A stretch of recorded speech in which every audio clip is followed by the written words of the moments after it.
At the half ang ating talaan, 42-41 lamang ang Arellano University Chiefs kontra sa San Sebastian College Recoletos. At sa lahat ng mga PLDT Home and Smart subscribers, you guys can enjoy entertainment everywhere with the country's biggest selection of videos on demand from iFlix. Ang kailangan nyo lang gawin ay pumunta sa iflix.com and start your complimentary 14-day trial today.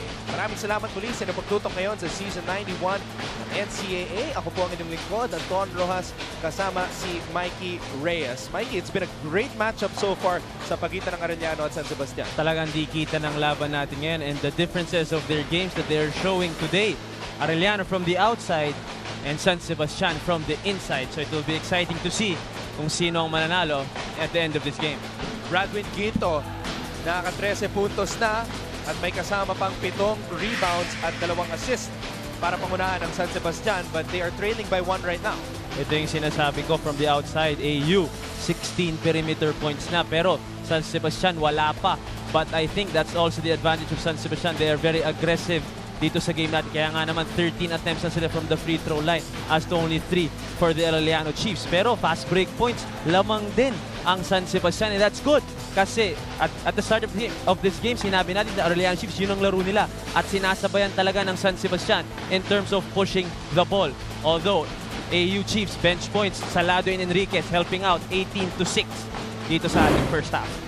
Ibang klase talaga ang pinapakita ng Arellano University pagdating sa bench points going up against the team with the highest scoring starters in the league, San Sebastian. We were talking about Bradwin Ginto, Mikey, only 4 attempts sa kanilang huling laban. Pero ngayon, agresibo na itong si Bradwin. 13 points na nga. Oo, 0 perimeter points. Pero if you get this kind of production down low, I'm sure Coach Rodney is happy. At kita mo naman sa score, 1-point lead lang ang lamang sa kanila ng number 3 team ng Liga, Arellano Chiefs. Ngayon naman silipin natin ang top scorers ng parehong koponan. We mentioned Giovanni Halalon only with 4 points, pero grabe yung assist. 10 assists and 8 rebounds. Pero ito yung mga nangunguna. Hindi kita si Giovanni dito. Pero yung production niya, I'm sure, beats everyone. Pero Gumaru stepping up 9 points, Salado with 8, Enriquez with 6. Ito yung sinasabi nating bench scoring coming from Salado and Enriquez. But of course, Gumaru, malaking bagay din yan. The starting 2 guard of the Arellano Chiefs. Dito naman sa panic ng San Sebastian, Bradwin Ginto with 13. And 7 rebounds. Kaya talagang agresibo. Yun ang sinasabi natin. Kailangan maging agresibo ni Bradwin if they want San Sebastian to get out with the win. Fabian also helping out with 8 points. And also Costello. Ang noticeably wala pa dyan, Kalisaan and Orcoste. Maraming salamat muli sa lahat ng mga nakatutok ngayon sa ABS-CBN Sports and Action sa Balls HD Sky Cable Channel 167, and we are greeting everybody watching wherever you are around the world on the Filipino channel and on live streaming via tfc.tv. At pinabati namin ang ating colleague sa ABS-CBN Sports, Marco Benitez. Idol Marco Benitez. Yes, idol ko yan. At makakasama ko si Marco mamaya sa The Score. And we are also going to be joined by Enzo Floo, aka Hoopnut, na kasama rin natin sa panel ng ABS-CBN Sports. Of course, the new analyst of ABS-CBN Sports. Magaling din yun, si Hoopnut. Yan ang mga bagong iniidolo nating analyst dito sa ABS-CBN. Thank you, partner, for watching. I'll see you tonight on The Score, 10 p.m. dito rin sa ABS-CBN Sports in Action. Samantala, tuloy ang ating bakbakan sa pagitan ng Arellano at San Sebastian. Enriquez with a jumper. Wala. Napulot ni Preta ang bola. Here comes Costello. Kaya nga naman nagkakaroon ng kumpiyansa ang teammates ni Giovanni. Binigyan na naman niya ng open shot dun si Enriquez. And I'm sure next time out, masushoot na niya yun. Bragais, pinasa kay Costello. Costello with a difficult shot, fading away. Tapping ka ng bola. Nakuha na naman ni Costello. But Giovanni with a steal. Here comes Arellano. But there was too much butter on that basketball. Sayang yung fast break na yun. And as we all know, Arellano minsan lang magkamali yan in terms of executing their fast breaks. So I'm sure, babawi siya ng Arellano maya-maya. Drop pass, binigay kay Kalisaan. Easy 2 points for Michael Kalisaan. Meron ng 7 puntos dito sa ating laban. As what we were saying, Michael Kalisaan, hindi masyado nagpakita pa nung first half. Pero ang ganda ng drive doon ni Bragais. Again, Bragais finding Kalisaan down low. Lamang na naman ng San Sebastian. It's the 6th lead change of the game. And Giovanni Halalon knocks down a basket. He's pumped up, Mikey.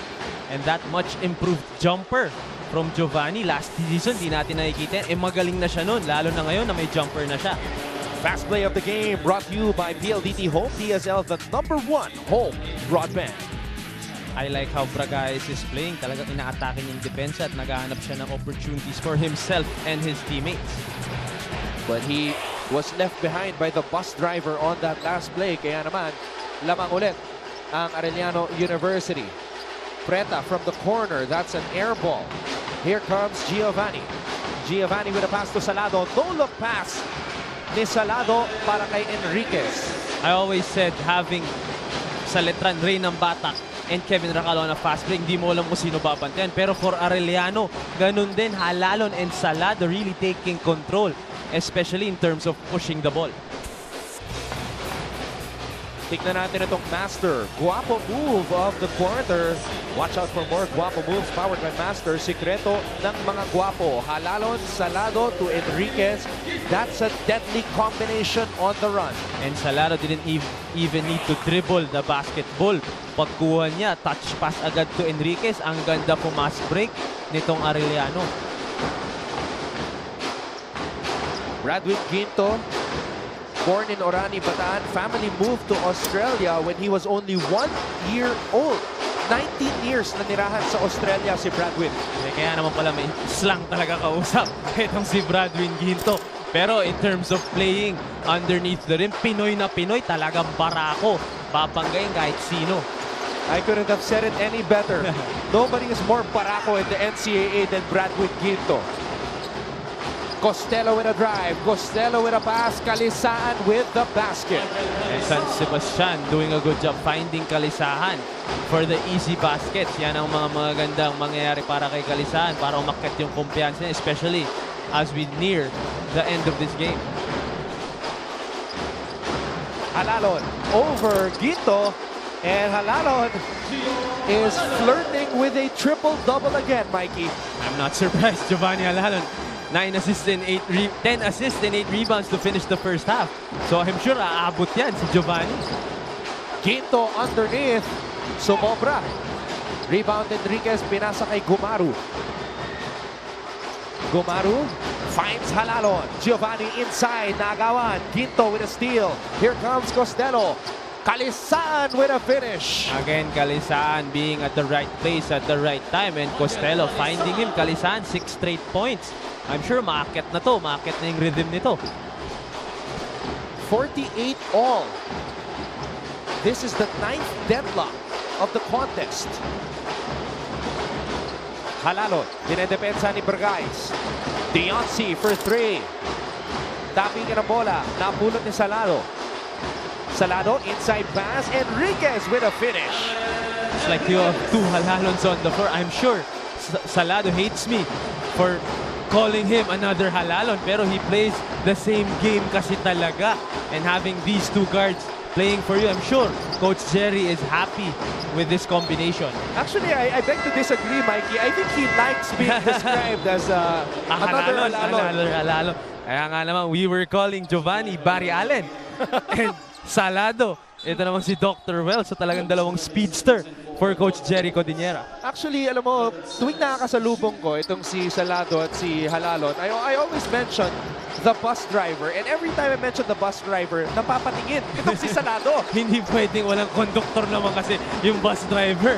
Kailangan din talaga ng katulong ng driver. Ito namang si Salado, syempre, doing what he can to help Arellano.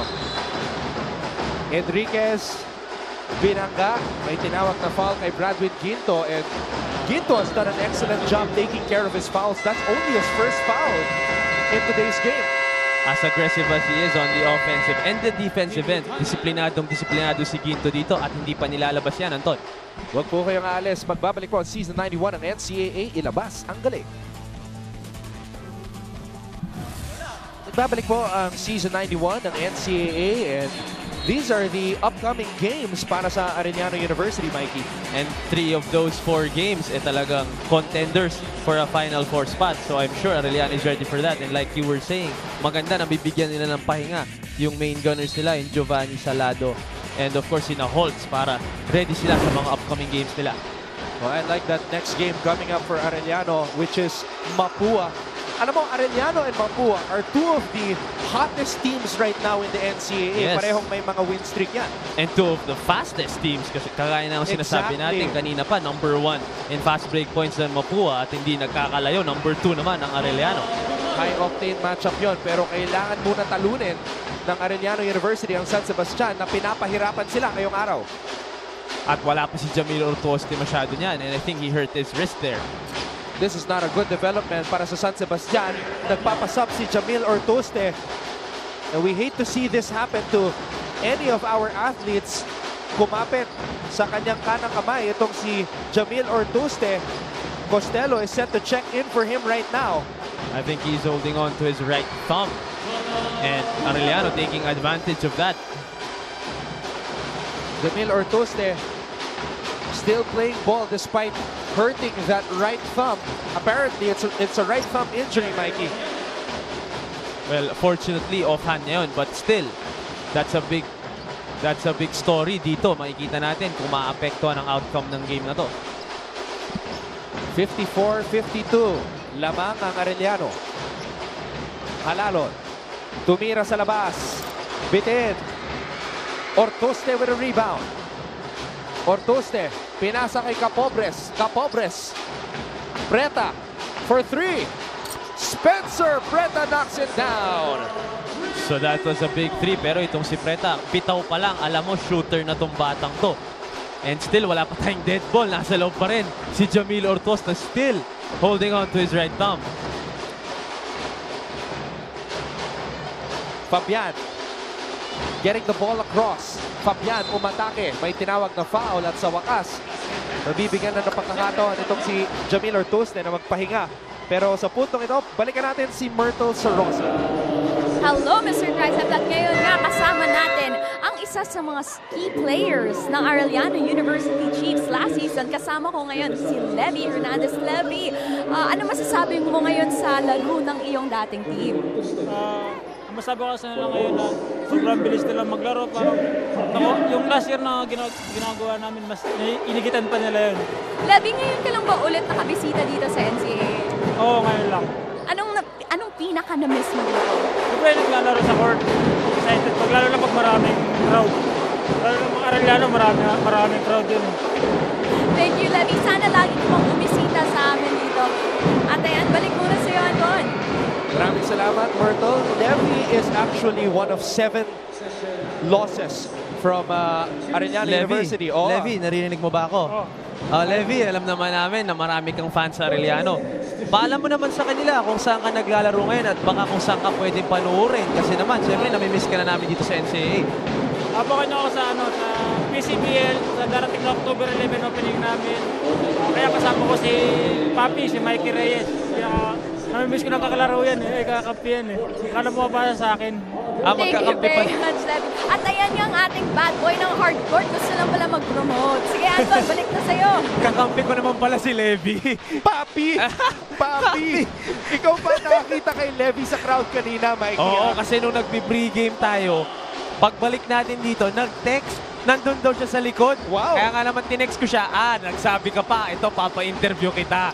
And thank you, isa nga dun sa mga nawala from last year's finalist, Arellano University, Levy Hernandez.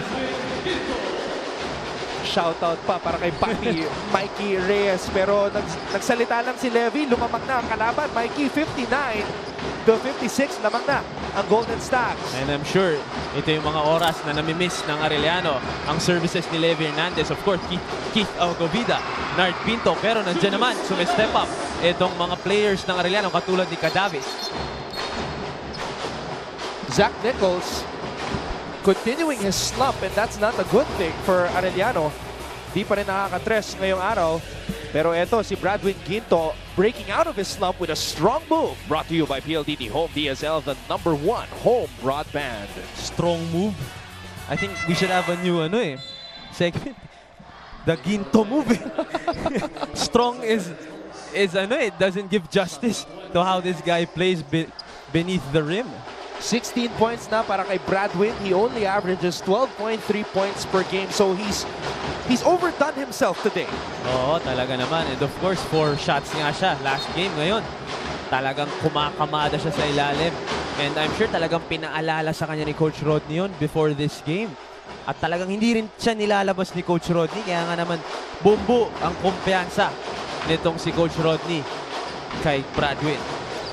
Coach Rodney Santos, the 1994 NCAA MVP, now tasked to rebuild this San Sebastian Golden Stacks basketball team. Jeric Fabian, dire-diretso sa basket. Meron ng 16 na puntos itong si Fabian. Fabian really stepping up in today's game. Sa pregame, pinag-usapan natin si Kalisaan.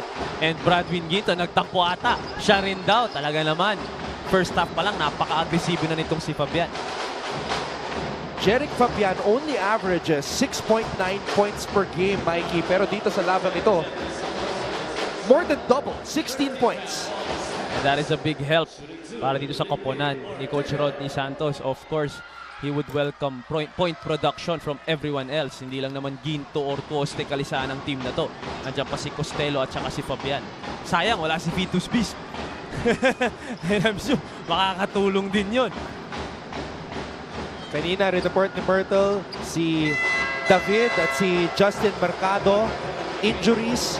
Nakita ko si Mercado, fractured right foot, nakabalot ang kanyang paa. And Gio Siria Cruz, the first ever Mythical 5 awardee ng Arellano University back in NCAA Season 85, the year 2009. Gio Siria Cruz, naging teammate ko rin yan sa commercial level at talagang iba rin maglaro yan. I'm sure namimiss din ng Arellano yan kahit medyo senior na yan. At tumutulong ngayon si Gio Siria Cruz sa high school team ng Arellano University. Kasama ang kanyang kapatid na si Ice Siria Cruz, 61 all. 10th deadlock of the game. Fabian, inside pass. Santos, wala. Fabian with a fake. Fabian umikot, dinabas ang bola. Costello with a drive. Costello with a shot. Bitin, tapingan ang bola. Kanino mapupunta? Wrestling match for the basketball at tinawagan ng foul ang San Sebastian. Copico 78 Best Recharged Moment brought to you by Copico 78. Copico's best latte ever. Recharge na recharge. Mukhang nag-Copico. Itong kasama ko si Anton. Happy birthday nga pala sa isa sa mga miyembro ng NCAA Management Committee representing Arellano University na si Sir Peter Caico. Happy birthday, sir! Birthday na birthday. He is treated with a triple header. Yung dalawang game nga kanina, maganda. And ito, it will come out as a good game then, of course. Giovanni Halalon. Meron ng 12 puntos dito sa ating laro. So does he have that triple-double already? That is the question. And I am sure, nasa kanya yan maya-maya. Ortega, umupo sa ere. Halalon with a basket. Halalon, pinasa kay Gumaru. Gumaru with a basket, another assist for Giovanni Halalon. And just like that, a 6-point lead for Arellano. You cannot blink if you were going up against this kind of team na napakabilis at napakagaling dumepensa.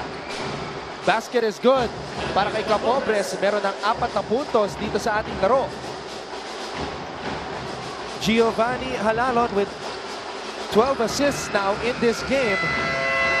And time will expire as the bus driver has reached double digits. At mga kababayan, triple-double na po para kay Giovanni Halalon. 14 points, 10 rebounds, and 11 or rather 12 assists ating nakita sa graphics kanina. And 1 more quarter to play. And wow! So we will see a monster triple-double in the making for the bus driver of Arellano. Huwag po kayong aalis. 4th quarter na sa pagitan ng Arellano at San Sebastian dito lang sa ABS-CBN Sports and Action.